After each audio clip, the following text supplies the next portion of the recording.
ఈ వీడియోలో మనం భగవద్గీత అధ్యాయము 4 శ్లోకము 30ను పరిశీలిద్దాం. శ్రీకృష్ణుడు అర్జునుడికి అనేక రకాలైన యజ్ఞాల గురించి వివరిస్తూ ఆధ్యాత్మిక పురోగతికి ఉన్న విభిన్న మార్గాలను తెలియజేస్తున్నాడు. ఈ శ్లోకంలో ఆయన మరికొన్ని అంతర్గత యజ్ఞాల గురించి ప్రస్తావిస్తున్నాడు. మొదటగా ఈ పవిత్ర శ్లోకాన్ని భక్తితో విందాం. అపరే నియతాహారాః ప్రాణాన్ ప్రాణేషు జుహ్వతి సర్వేప్యేతే యజ్ఞవిదో యజ్ఞక్షపిత కల్మషాః. ఈ శ్లోకం అర్థం ఏమిటంటే, మరికొందరు సాధకులు ఆహారాన్ని నియంత్రించి తమ ప్రాణవాయువులనే ప్రాణవాయువులలో హోమం చేస్తారు. అంటే ప్రాణాయామం ద్వారా శ్వాసను నిరోధించి ఇంద్రియ నిగ్రహాన్ని సాధిస్తారు. ఈ విధంగా పైన చెప్పబడిన వివిధ యజ్ఞాలను చేసేవారందరూ యజ్ఞం యొక్క నిజమైన అర్థం తెలిసినవారు.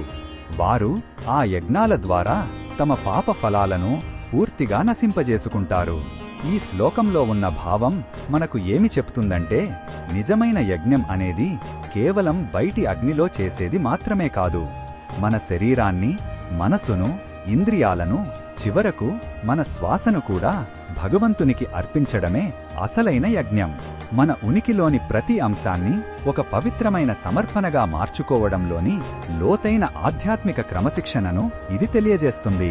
మన ఉనికిలోని ప్రతి అంశాన్ని ఒక పవిత్రమైన సమర్పణగా మార్చుకోవడంలోని లోతైన ఆధ్యాత్మిక క్రమశిక్షణను ఇది తెలియజేస్తుంది.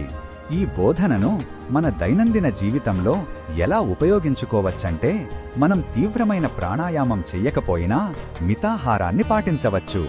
మన ఆరోగ్యానికి ఏది మంచిదో అదే తినడం, అతిగా తినకుండా ఉండటం కూడా ఒక రకమైన యజ్ఞమే. అలాగే కోపం లేదా ఒత్తిడి వచ్చినప్పుడు వెంటనే స్పందించకుండా కొన్ని క్షణాలు నెమ్మదిగా శ్వాస తీసుకోవడం ద్వారా మన ప్రవర్తనను నియంత్రించుకోవచ్చు.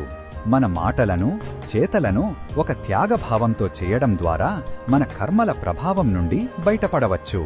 మరిన్ని భగవద్గీత శ్లోకాల అర్థాన్ని తెలుసుకోవాలంటే మా తదుపరి వీడియోలను తప్పకుండా చూడండి.